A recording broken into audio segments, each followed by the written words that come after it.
किसानों मजदूरों की जेब में पैसा गया तो उद्योग और व्यापार भी बढ़ा, मुख्यमंत्री भूपेश बघेल।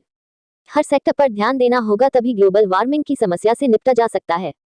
मुख्यमंत्री Baghel federation of automobile dealers association के शपथ ग्रहण समारोह में शामिल हुए।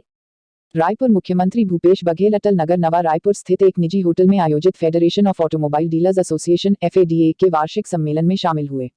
इस दौरान फेडरेशन के नवनिर्वाचित पदाधिकारियों का शपथ ग्रहण हुआ। यहां FADA के नेशनल प्रेसिडेंट के रूप में श्री मनीष राज सिंघानिया ने शपथ ग्रहण किया।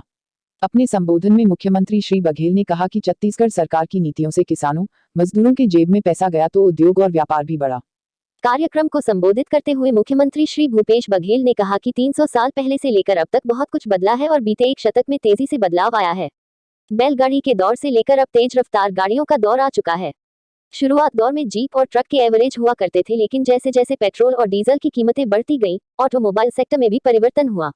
स्टील की जगह फाइबर का इस्तेमाल होने लगा। अधिक एवरेज वाली गाड़ियों को बनाने पर जोर दिया गया। इस बीच ग्लोबल वार्मिंग की बात होने लगी। ग्लोबल वार्मिंग के लिए इंडस्ट्री के अलावा ऑटोमोबाइल सेक्टर को भी एक बड़ा कारण माना गया। मुख्यमंत्री ने कहा कि ऑटोमोबाइल सेक्टर के सामने हमेशा चुनौतियां रही हैं। वैश्वीकरण ने बहुत कुछ बदला। इस बीच ऑटोमोबाइल के टाइप से लेकर उनके लिए अवधि का भी निर्धारण हुआ। कोरोना ने भी इस सेक्टर के व्यवसाय का काफी हद तक प्रभावित किया।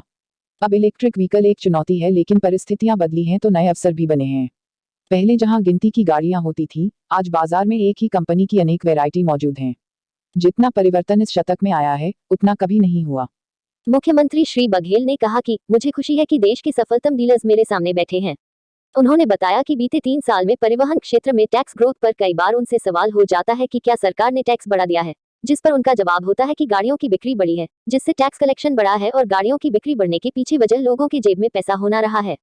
मुख्यमंत्री श्री बघेल ने बताया कि राजस्व में बड़ा योगदान खदान, आबकारी, जमीन रजिस्ट्री और परिवहन जैसे सेक्टर का होता है। उन्होंने कहा सरकार बनने के बाद ऐसी नीतियां और योजनाएं लागू की गईं, जिससे किसान, मजदूर, गरीब से लेकर हर वर्ग की जेब में पैसा गया। किसानों को उनकी उपज का सही दाम मिल सके, इसके लिए समर्थन मूल्य के साथ राजीव गांधी किसान न्याय योजना लाकर आदान सहायता प्रदान की गई। कोरोना में जब देश भर में कामकाज बंद थे, तब भी छत्तीसगढ़ में मनरेगा का काम चालू रखा गया ताकि मजदूर वर्ग के लोगों की जेब में पैसा जाता रहे और वे अपनी जरूरतें पूरी कर पाएं। उन्होंने बताया कि जमीन के लिए निर्धारित कलेक्टर गाइडलाइन के दर को 30% तक कम किया गया, जिससे जमीन की खरीदी बिक्री बढ़ी और रजिस्ट्री अधिक होने से राजस्व बढ़ा। इससे रियल एस्टेट सेक्टर को भी फायदा पहुंचा।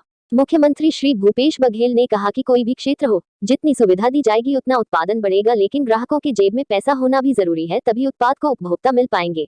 उन्होंने बताया कि धान के साथ मिलेट्स और लघु वनोपजों की कीमत छत्तीसगढ़ में सबसे ज्यादा है। बीते 3.5 साल में सरकार द्वारा खरीदे जाने वाले लघु वनोपजों की संख्या 7 से बढ़ाकर 65 कर दी गई है। इससे लघु वनोपजों पर निर्भर वनवासी भी आर्थिक रूप से समृद्ध हो रहे हैं। मुख्यमंत्री ने कहा कि दंतेवाड़ा के सुदूर इलाके में जहां कभी एक साइकिल की डीलरशिप नहीं होती थी, वहां आज ट्रैक्टर के 4 शोरूम हैं। मुख्यमंत्री ने कहा कि आज छत्तीसगढ़ में रियल एस्टेट, सराफा, टेक्सटाइल से लेकर हर सेक्टर में ग्रोथ है। वहीं मुख्यमंत्री श्री बघेल ने कहा कि मवेशी पूरे देश भर में एक बड़ी समस्या के रूप में थे, लेकिन इसका समाधान कोई नहीं खोज रहा था। उन्होंने कहा कि उनकी सरकार ने गोधन न्याय योजना को आवारा मवेशियों की समस्या का समाधान निकालने समेत ग्रामीणों की आय बढ़ाने के माध्यम बनाया। राज्य में अब तक 79 लाख क्विंटल गोबर खरीदी हो चुकी है, जिससे वर्मी कंपोस्ट बनाए जा रहे हैं और इन वर्मी कंपोस्ट को खेतों में जैविक खाद के रूप में उपयोग किया जा रहा है। इससे छत्तीसगढ़ जैविक कृषि की ओर आगे बढ़ रहा है।